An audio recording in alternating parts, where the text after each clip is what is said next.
Yan po. Teka, nandito na si Director Lolito Tacardon po, Deputy Executive Director ng Commission on Population and Development. May ilang minuto pa ho tayo, Director. Maraming salamat sa pagkakataon. Maraming salamat din po sa pagkakataon. Oho, alam nyo na medyo nabahala rin ho kami dito kasi na lumabas nga po no, sa balita na monthsary gift talaga yung ginagawa na ng mga kabataan na yung premarital sex. So ito ho ba'y talagang tumaas po ang bilang at meron bang edad yung range na ganito na ang ginagawa? Actually, to that particular behavior po ng mga kabataan, we have yet to have a data talaga kung ilan sa mga proportion na yun. Pero in general trend po kasi, kaya natin nasabi, dahil medyo mataas din yung proportion of young people. When we say young people po, 15 to 24 na nagkakaroon na ng tinatawag na premarital sex. And for both sexes, based po doon sa Young Adult and Fertility Survey na ginagawa po ng UP Population Institute noong 2021 ay 22%, 15 to 24 ay nagkaroon na ng premarital sex before that means sex before marriage or union. And bumaba po siya actually dahil from 32% po yan noong 2013.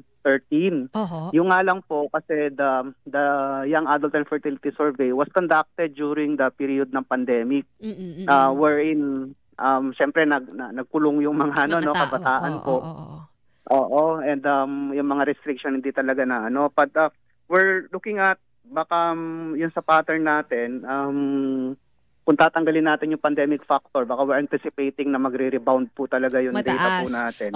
Pero hindi ko alam kung ano yung tanong at paano nyo ginawa yung pagsasaliksik. Pero kasi meron dito mga sinasabi, trip lang yon, parang normal na sa kanila yon. So baka may gagawin ba kayo o may bahagi po ng survey na gano'n is just trip o talagang ganun talaga yung gusto nilang gawin dahil mahal nila yung tao? May mga ganun pa bang detalye? Wala pa pong ganung detalye.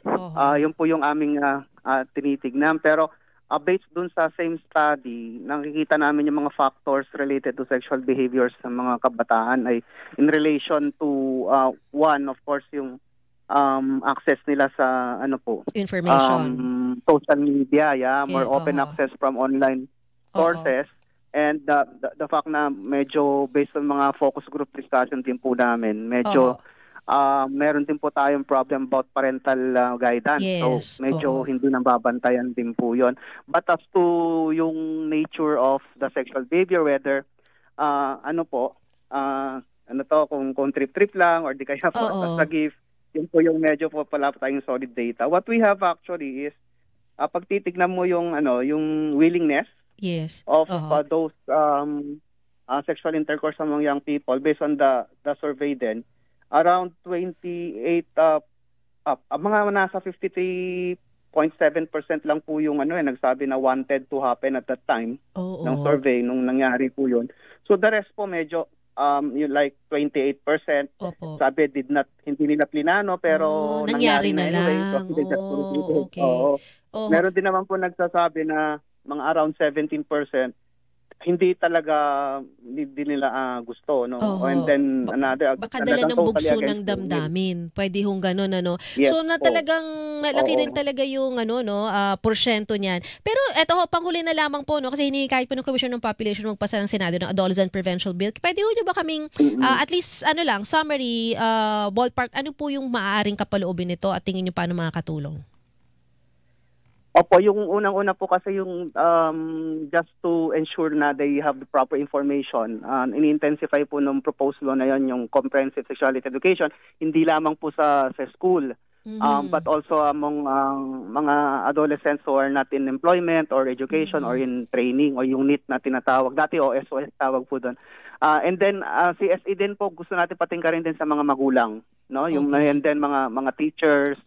But the most yung important provision po nun na gusto nating iayusin is yung magkaroon sana ng greater access sa mga reproductive health services yung mga kabataan, especially doon sa mga circumstances na halimbawa nanay na sila or nanganak na, tapos biktima po sila ng mga sexual abuse or di kaya they are in a situation na talagang very risky yung mga nilang mga sexual behaviors such as those mga exploited or in mga prostituted young children. Yes. So yun po yung para matulungan sila. Salient provision. Opo, kahit na minors sana sila dahil sa current batas po natin kasi talagang totally lahat ng mga minors kailangan po talaga mag-present ng parental consent if they are to access po mga reproductive family planning services. Yun. Nako, Director, sa uulitin po, mas pag-usapan po natin ng malaliman itong issue na ito. Pero salamat po sa inyong panahon. Ingat po kayo, Director Lito.